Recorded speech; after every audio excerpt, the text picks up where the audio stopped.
입니다.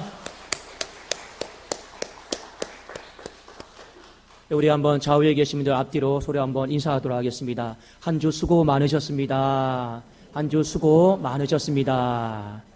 또 한번 이렇게 인사할까요? 우리 보고 싶었습니다. 축복합니다. 보고 싶었습니다. 예, 축복합니다. 기도하겠습니다. 살아계신 하나님 아버지, 지난 한 주를 살아가면서 참 눈물도 많이 있었고 속상한 일도 많이 있었고 답답한 일도 많이 있었고 때로는 어떤 성도님은 내 마음이 너무 힘들어서 모든 것을 다 놓아버리고 싶을 때도 있었습니다.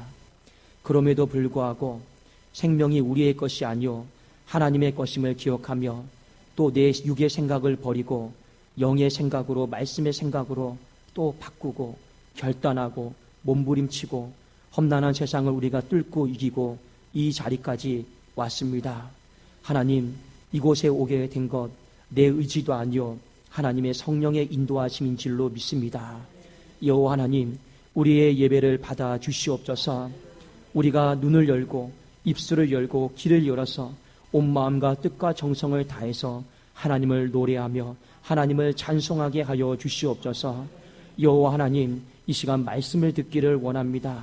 하나님, 그저 지식으로 말씀 듣지 않게 하시고 하나님의 사랑의 음성으로 내 마음속에 들려지는 복된 말씀이 되게 하여 주시옵소서.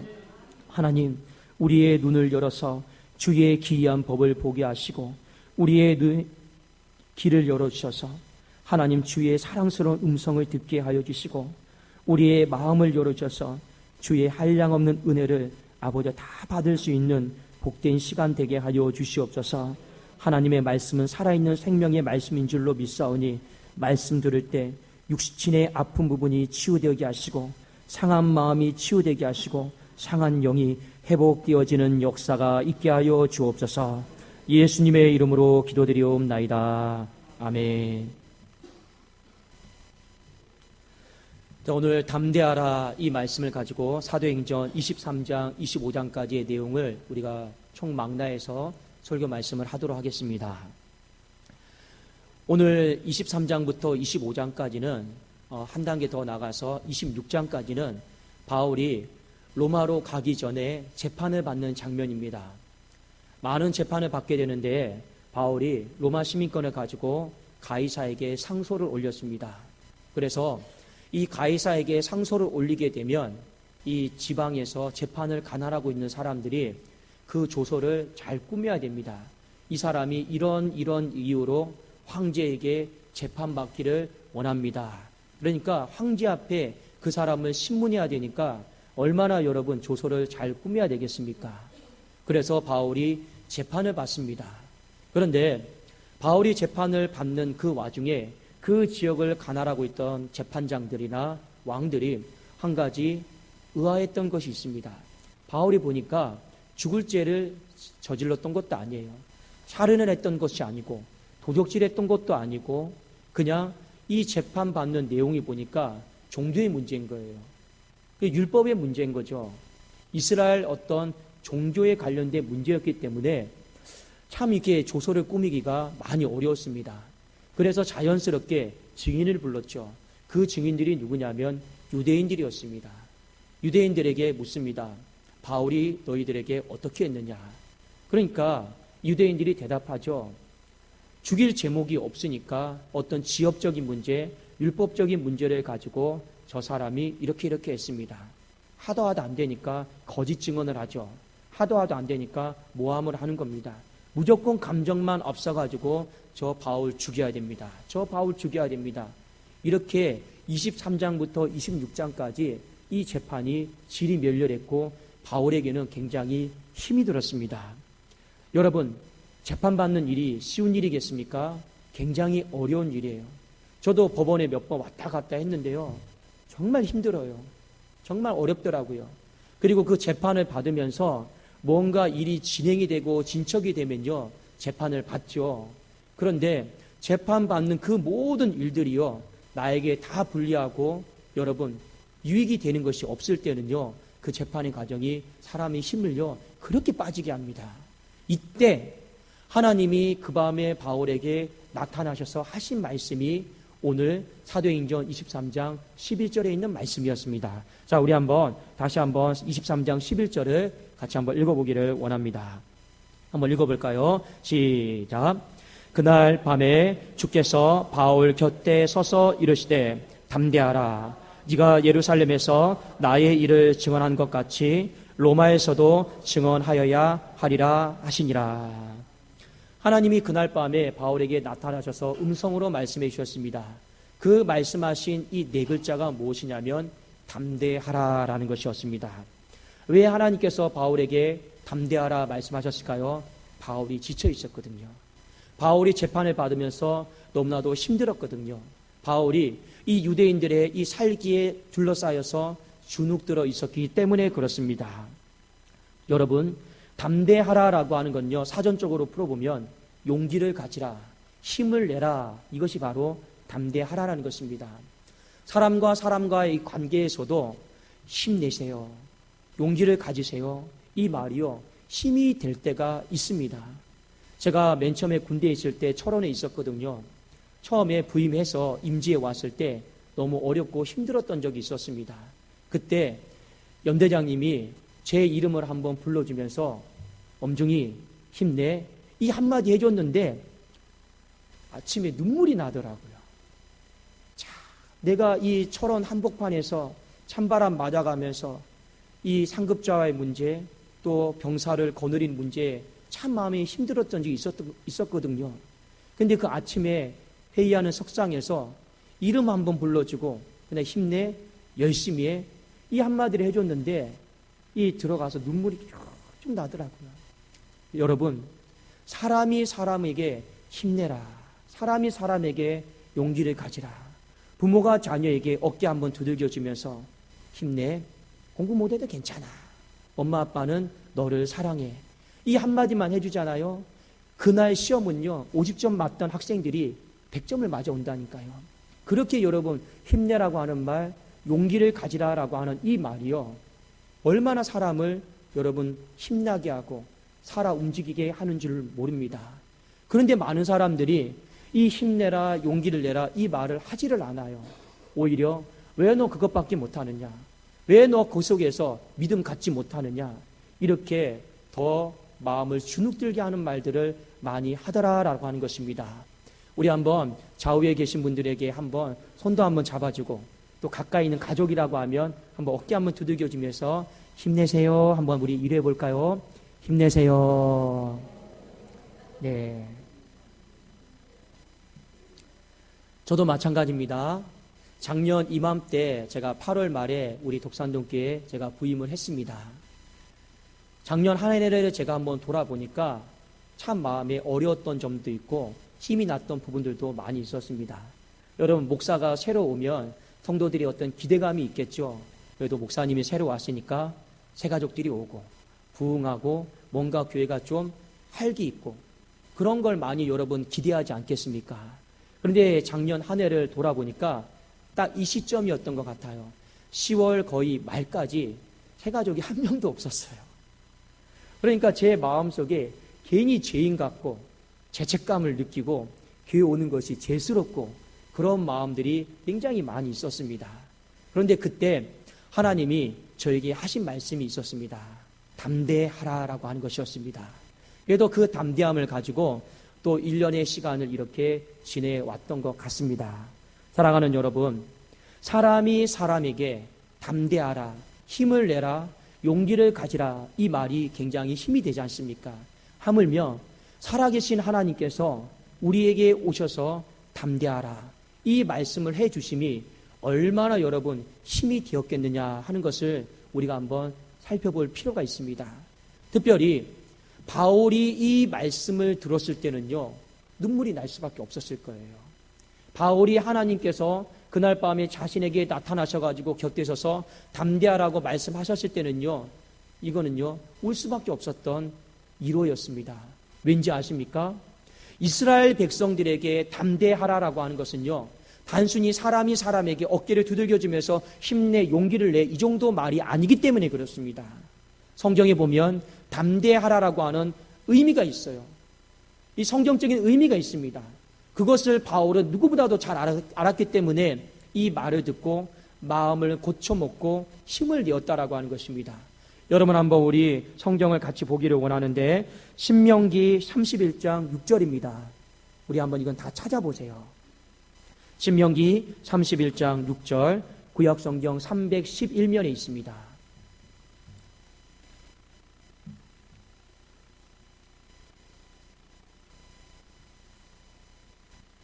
구약성경 311면에 신명기 31장 6절 말씀입니다. 자, 우리 한 목소리로 함께 읽어보겠습니다. 시작. 너희는 강하고 담대하라. 두려워하지 말라. 그들 앞에서 떨지 말라. 이는데 하나님 여호와 그가 너와 함께 가시며 결코 너를 떠나지 아니하시며 버리지 아니하실 것임이라 하고.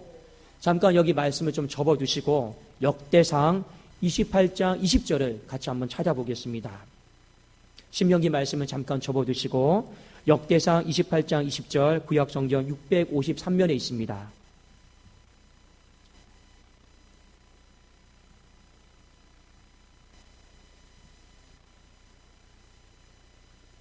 구약성경 653면에 역대상 28장 20절 한 목소리로 읽겠습니다. 시작. 또 그의 아들 솔로몬에게 이르되 너는 강하고 담대하게 이 일을 행하라. 두려워하지 말며 놀라지 말라. 네가 여호와의 성전 공사의 모든 일을 마치기까지 여호와 하나님 나의 하나님이 너와 함께 계시사 내게서 떠나지 아니하시고 너를 버리지 아니하시리라. 아멘. 지금 하나님이 모세에게 이스라엘 백성들에게 그리고 엄청난 성전 공사를 앞두고 있는 솔로몬에게 강하고 담대하라 말씀하셨습니다. 여러분, 강하고 담대하라 말씀하셨는데 여러분 보시면 신명기 31장 6절과 역대상 28장 20절에 강하고 담대한 것이 무엇인지, 왜 우리가 강하고 담대할 수 있는지에 대해서 가르쳐주고 있습니다. 말씀을 보시면 반복되는 똑같은 문장이 있죠. 그게 무엇입니까? 내가 너와 함께하겠다. 내가 너를 떠나지 않겠다. 내가 너를 버리지 않겠다. 이것이 신명기 말씀에 강하고 담대하라. 자, 역대상에 보면 마지막에 나와 있죠. 내가 너와 함께하겠다. 내가 너를 떠나지 않겠다. 내가 너를 버리지 않겠다. 그러니까 이스라엘 백성들은 하나님이 자신에게 담대하라라고 말씀하셨을 때 단순히 이 말씀을 힘내라, 용기를 가지라 이 정도 의미로 받아들이지를 않았다라는 것입니다. 이스라엘 백성들에게 담대하라는 건요, 하나님이 지금 나와 함께 하신다. 하나님이 나를 떠나지 않으신다. 하나님이 나를 절대로 그와처럼 버리지 않으신다. 이 믿음의 선포와 고백이 담대하라라고 하는 이 말씀 속에 다 포함이 되어 있었다라고 하는 것입니다. 사랑하는 여러분, 하나님이 우리를 떠나지 아니하시고 버리지 아니하시고 늘 함께하여 주심을 믿을 수 있기를 주의 이름으로 축원합니다. 사람이 살다 보면 힘들고 외로울 때가 있죠. 그러면 어떤 마음입니까? 아, 하나님이 함께하지 않는구나. 나는 혼자구나. 버림받았구나. 나는 고아와 같구나. 우리 이런 마음들을 굉장히 많이 경험할 때가 있습니다. 바울도 마찬가지지 않겠습니까? 지금 수많은 재판을 받는 그 와중에 그래도 예수를 증언하고 또 예수를 증언하는데 열매가 없어요. 나아지는 것이 없어요. 계란으로 바위치는 그런 상황에 처해 있습니다. 홀로 외로운 거예요. 힘든 거예요. 의심이 들겠죠. 하나님, 정말 하나님은 그렇게 위대하시다라고 말씀하시는데 그 위대하신 하나님께서 함께 계신다라면 그래도 열매라도 있어야죠. 조금이라도 나아지는 상황이라도 있어야죠. 그런데 이건 뭡니까? 나아지는 것은 아무것도 없고 이 살기로 등등해서 사람들이 나를 죽이려만 하고 나는 외롭고 힘들다라는 거죠. 바울의 마음이 그랬습니다. 사랑하는 여러분, 우리가 인생을 살다 보면 우리 감정이요, 외롭고 힘들 때가 있어요. 그렇지 않습니까? 그때도 이 말씀을 여러분 꼭 기억을 하십시오. 어떤 말씀입니까? 담대하라는 말씀입니다. 힘도 없는데 무슨 힘내라 이런 말씀이 아니에요. 내가 지금 용기도 없는데 그냥 용기 내라고 하는 그저 입 빨린 소리가 아니다라고 하는 겁니다. 이 담대하라고 하는 것은 어떤 의미입니까? 반드시 기억해야 돼. 내가 지금도 너와 함께하고 있고 내가 너를 절대로 이 상황 속에서 떠나지 않고 내가 지금 이 상황 속에 절대 너를 버리지 않을 거야. 이것이 바로 담대하라고 하신 하나님의 위로인 줄로 믿습니다. 그런데 중요한 것은 오늘 하나님께서 바울에게 나타나셔가지고 너가 왜 담대해야 되는지 분명한 이유에 대해서 말씀을 해주셨습니다.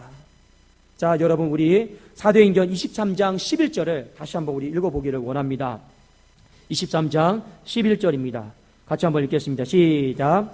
그날 밤에 주께서 바울 곁에 서서 이르시되 담대하라.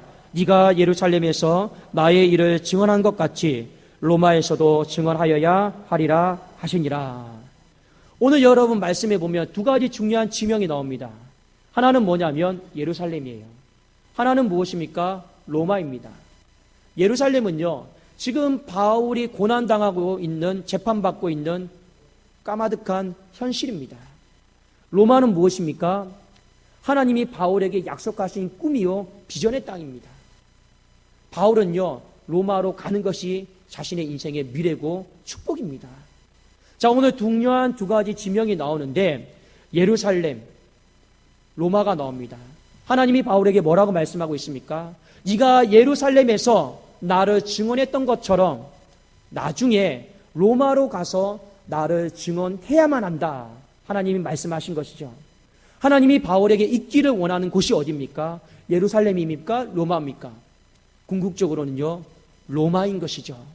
하나님이 바울에게 이 말씀을 하신 이유가 있습니다. 너는 현실에 매여 있으면 안 되고 미래의 땅으로, 꿈의 땅으로, 약속의 땅으로 나가야 된다라고 하는 것이죠. 현실에 매여 있지 않고 미래의 땅, 축복의 땅, 약속의 땅으로 나갈 수 있는 힘이 무엇이냐? 바로 담대하라라고 하는 것이 하나님의 말씀이었습니다. 그렇기 때문에 담대하라라고 하는 것은 어떤 의미냐면 책을 폈어요. 책에 첫 장이 있고 다음 장이 있습니다. 담대하라는 것은요, 내 이 첫 장을요, 다음 장으로 넘길 수 있는 연료고 힘이다라는 거예요. 담대하라라고 하는 것은 무엇입니까? 예루살렘의 현실을 내가 극복하고 내가 로마라고 하는 미래의 꿈이 있는 그 자리까지 나아가게 하는 힘이 바로 담대함인 줄로 믿습니다. 여러분, 성경에 보면 하나님이 특히 이 한 사람에게는요, 굉장히 담대하라라고 말씀을 많이 하셨습니다. 누구냐면 여호수아였습니다. 여호수아 1장에 보면 여호수아가 굉장히 주눅 들어 있어요. 1장에서 굉장히 많이 주눅 들어 있습니다. 왜 주눅 들어 있냐면 모세가 죽었거든요. 모세는요, 이스라엘 백성들에게 가장 위대한 지도자였습니다. 근데 모세가 죽었잖아요. 그리고 하나님은 그 바톤을, 리더를 여호수아에게 맡기신 겁니다. 그런데 여호수아가 모세만큼 탁월하지가 않아요. 여호수아가 모세만큼 리더십이 있는 사람이 아닙니다. 여호수아가 모세만큼 여러분 지팡이를 가지고 능력을 행할 수 있는 여러분 그런 사람이 아니에요. 그러니까 마음속에 얼마나 두렵겠습니까? 특히 그 여호수아 1장에 있는 말씀에 보면 사람들이 웅성웅성 되기 시작합니다. 여호수아와 모세를 비교해요. 모세는 이렇게 잘했는데 여호수아는 별 볼 일 없네. 모세는 이렇게 능력을 행했는데 여호수아는 잘하지 못하네. 이 사람들로부터 들려오는 반응, 평가, 말들, 이 여호수아가 듣고 마음이 얼마나 주눅들겠습니까? 그리고 여호수아 1장에 보면 하나님이 여호수아에게 어마어마한 걸 명령을 하셨습니다. 그 명령의 내용이 무엇이냐면 요단강을 건너가라는 거예요. 한 번도 건너본 적이 없는 그 요단강을 건너가라고 하나님이 말씀하셨습니다. 그래서 지금 여호수아는 사방으로 우겨싸임에 당해서 마음이 힘들어요. 주눅들어 있습니다. 그때 하나님께서 여호수아에게 하신 말씀이 강하고 담대하라였습니다. 자, 우리 한번 여호수아 1장 2절과 3절을 한번 보겠습니다. 자, 이 1장 2절과 3절에 보면 여호수아가 주눅들 수밖에 없었던 그 내용이 나옵니다. 자, 1장 2절 3절입니다. 구약성경 320면에 있습니다. 우리 한번 읽어보겠습니다. 시작. 내 종 모세가 죽었으니 이제 너는 이 모든 백성과 더불어 일어나 이 요단을 건너 내가 그들 곧 이스라엘 자손에게 주는 그 땅으로 가라. 내가 모세에게 말한 바와 같이 너희 발바닥으로 밟는 곳은 모두 내가 너희에게 주었노니. 지금 하나님은요, 광야 생활을 다 정리하고 미래의 축복의 땅, 약속의 땅으로 건너가기를 원하고 있습니다. 이것을 위해서는 반드시 요단강을 건너야 돼요. 광야의 현실을 극복하고 약속의 땅, 축복의 땅, 미래의 땅으로 나가야 되는데 지금 요단강을 건너야 돼요. 이 요단강을 건너기 위해서 하나님이 여호수아에게 배를 만들라고 말씀하지 않았습니다. 이 요단강을 건너기 위해서 하나님이 물이 지류가 약한 곳을 찾아보라라고 말씀하신 적이 한 번도 없습니다. 이 요단강을 건너기 위해서 하나님이 여호수아에게 하신 명령은 무엇입니까? 강하고 담대하라였습니다. 그 내용이 밑에 5절, 6절에 나와 있습니다. 자, 이 말씀 우리 힘차게 같이 한번 읽어보겠습니다. 5절, 6절입니다. 시작. 내 평생에 너를 능히 대적할 자가 없으리니 내가 모세와 함께 있었던 것 같이 너와 함께 있을 것이라. 내가 너를 떠나지 아니하며 버리지 아니하리니 강하고 담대하라. 여기까지. 요단강을 건너기 위해서 광야의 현실을 정리하고 약속의 땅, 가나안 땅, 미래의 땅으로 가기 위해서 하나님이 하신 말씀이 강하고 담대하라였습니다. 여기에도 나와 있죠. 강하고 담대하다라는 것이 어떤 의미입니까? 5절에 보니까 내가 너와 함께 있겠다. 내가 너를 떠나지 않겠다. 내가 너를 버리지 않겠다라는 거예요. 이스라엘 백성들에게 하나님이 담대하라 말씀하실 때는요, 이 세계가 항상 같이 포함되어 있습니다. 그래서 바울은요, 그날 밤에 자신의 곁에 서서 하나님이 나타나셔가지고 담대하라 말씀하셨을 때 이 의미를 정확하게 알았어요. 내가 혼자 있는 것이 아니고 하나님이 함께 계시구나. 내가 버림받은 인생이 아니고 하나님이 나를 떠나지 않구나. 내가 벌어진 인생이 아니구나. 이것을요, 바울은요, 분명히 알고 있었기 때문에 제가 만약 그날 밤에 이 음성을 들었다라면 내 마음의 감정이 너무 어렵고 힘들었기 때문에 이 음성을 들었다라면 저는 한없이 울었을 거예요. 그렇죠. 하나님, 나 혼자인 줄 알았는데 함께 계시군요. 하나님, 나 정말 버림받은 줄 알았는데 하나님 나 안 버리셨거든요. 하나님 정말 나 떠난 줄 알았는데 하나님 나 떠나지 않으셨군요. 그거 말씀해 주셔서 감사합니다.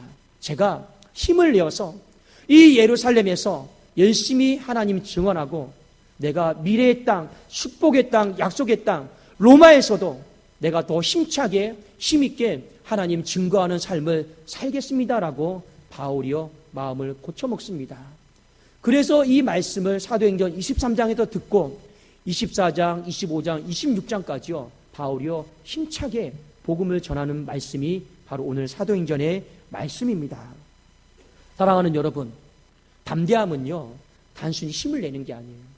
없는 힘을 내라고 하는 것이 아닙니다. 담대함은 무엇입니까? 내 현실을 넘어서 미래로 뻗어나가게 하는 힘이요 연료인 줄로 믿습니다. 근데 많은 사람들이 이 담대함을 버려요. 여러분, 담대함의 반대말이 무엇인지 아십니까? 두려움이에요. 담대함과 두려움은요 상극이고 반대말입니다. 많은 사람들이 두려움에 사로잡혀요. 그래서 이 현실 앞에 한 발자국도 뚫고 나가지 못하고 현실에 주저앉아 버리는 사람들이 많이 있습니다. 모든 사람들이 꿈을 꾸죠. 미래를 그리죠. 저도 마찬가지입니다. 우리 독산동 교회가 이 독산동 지역이다라고 하는 현실을요 저는 뛰어넘어서 5대양 6대주로 뻗어나가는 것이 제 미래고 저는 꿈입니다. 여러분, 앞으로 목회하고 사역을 하면서 어려운 일들 얼마나 많이 있겠습니까? 환난과 여러분 핍박도 많이 있고 지금보다 더 힘든 일도 얼마나 많이 있겠습니까? 모든 목회자들이 다 꿈을 그립니다. 모든 목회자들이 5대양 6대주를 그립니다.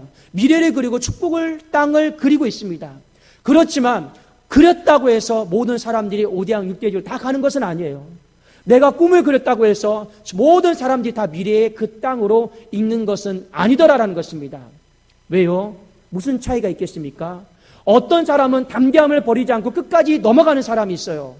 그런데 많은 사람들이요 담대함을 버리고 두려움에 사로잡혀서 넘어가지를 못하는 사람들이 너무나도 많이 있기 때문에 그렇습니다. 사랑하는 여러분, 우리는 반드시 인생을 살다 보면 모세가 홍해를 건넌 것처럼, 여호수아가 여러분 요단강을 건넌 것처럼, 다윗이 골리앗을 넘어간 것처럼 우리는요 넘어가야 될 때가 있습니다. 홍해를 건너야지 애굽에서 여러분 광야로 바뀌는 거죠. 요단강을 건너야지 광야에서 약속의 땅인 미래로 바뀌는 거죠. 여러분 골리앗을 건너야지만이 양치기 소년에서 여러분 왕으로 바뀌는 것이 아니겠습니까? 우리의 인생 가운데 여러분 꿈을 그리세요. 하나님은 우리가 담대함이 있으면요 반드시 홍해도 건너게 하시고 요단강도 건너게 하시고 골리앗도 넘어가게 하셔서 우리가 현실에 매여 있지 않고 미래의 꿈, 축복, 약속이 있는 곳으로 안전하게 이르게 하실 줄로 믿습니다. 여러분, 홍해를 건널 때 이스라엘 백성만 건넜습니까? 출애굽기 13장, 14장을 보세요. 이미 그 불기둥과 구름기둥이요 홍해 한복판에 먼저 가셨어요. 구름기둥과 불기둥이요 여러분 그곳에서요 밤새도록 싸워주셨습니다. 하나님은 버리지 않았어요. 함께 하셨습니다. 떠나지 않으셨습니다. 요단강을 건널 때도 마찬가지예요. 제사장들이 언약궤를 메고요 그 요단강 앞에 먼저 발을 딛고 서 있었습니다. 하나님은 함께 하신다라는 거, 버리지 않는다라는 거, 떠나지 않는다라고 하는 걸 분명히 보여주셨습니다. 그래도 우리가 살아가면서 필요한 것이 무엇이겠습니까? 담대함을 버리지 않기를 주님의 이름으로 축복합니다. 성경에 보면 담대함을 버리지 않았던 믿음의 사람이 있어요. 갈렙입니다. 갈렙이요 나이가 80세가 되었어요. 우리가 잘 알고 있는 찬송이 있죠. 그날에 내게 약속하신 미래 축복 땅, 내 유다 지파가 장차 영원히 거해야 될 미래의 땅 하나님 나에게 주십시오. 갈렙은요 자신의 나이가 80이라고 하는 이 80에 매여 있지 않았습니다. 담대함으로요 그걸 뛰어넘었어요. 그러니까 하나님이 유다 지파에게 가나안 땅을요 왕의 나라로, 여러분 제사장의 나라로 허락해 주시는 것이 아니겠습니까? 오늘날 우리 많은 크리스찬들에게 필요한 영성 중에 하나가 여러분 담대함을 버리지 않는 것입니다. 왜 그런지 아십니까?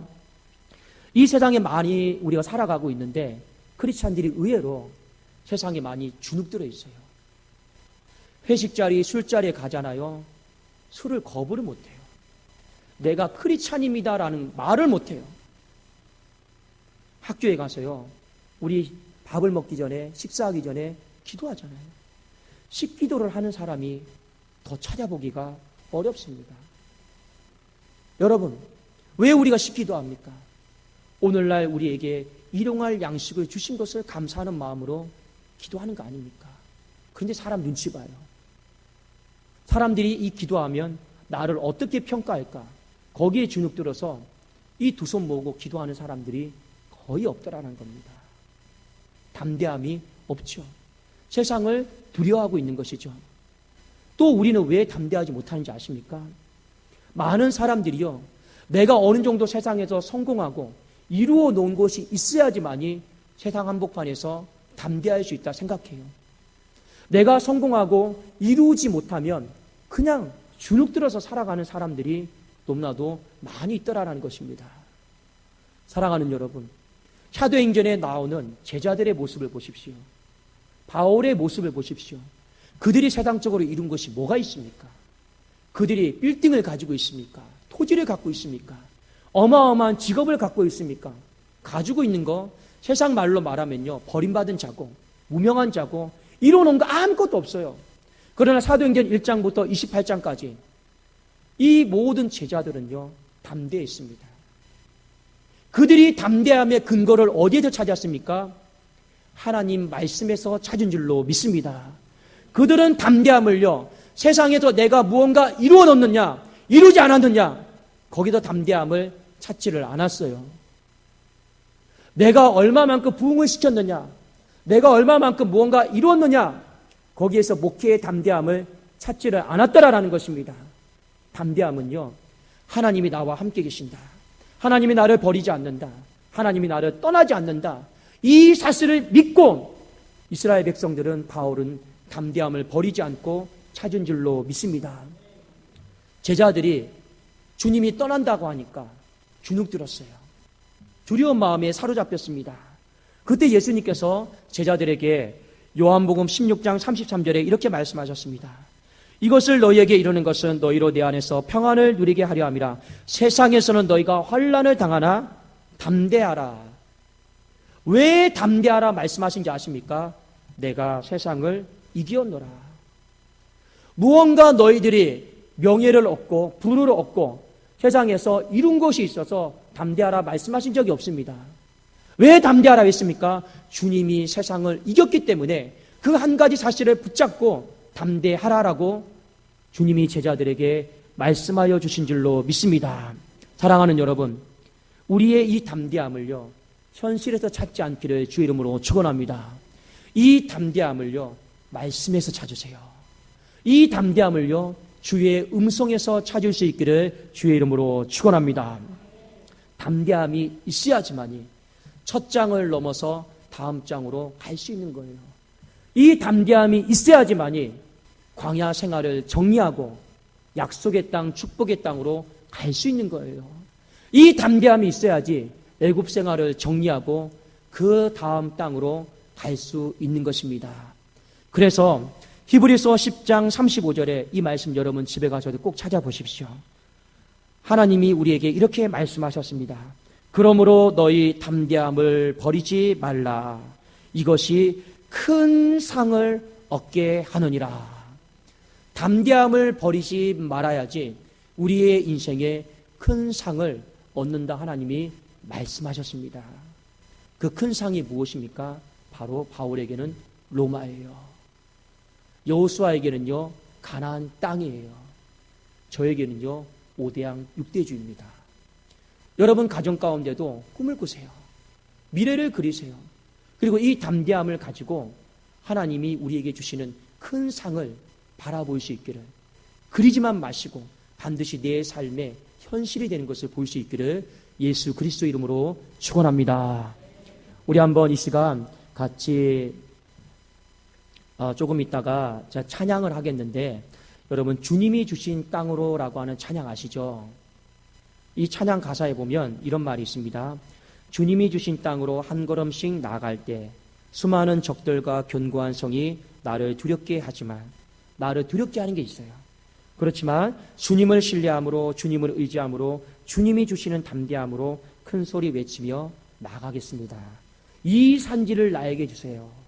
여러분 이 산지가 갈렙에게는요 미래예요, 축복이에요, 꿈이에요. 주님이 주신 담대함 저 잊지 않겠습니다. 하나님 주세요. 그 마음으로 고백했던 사람이 바로 갈렙이었습니다.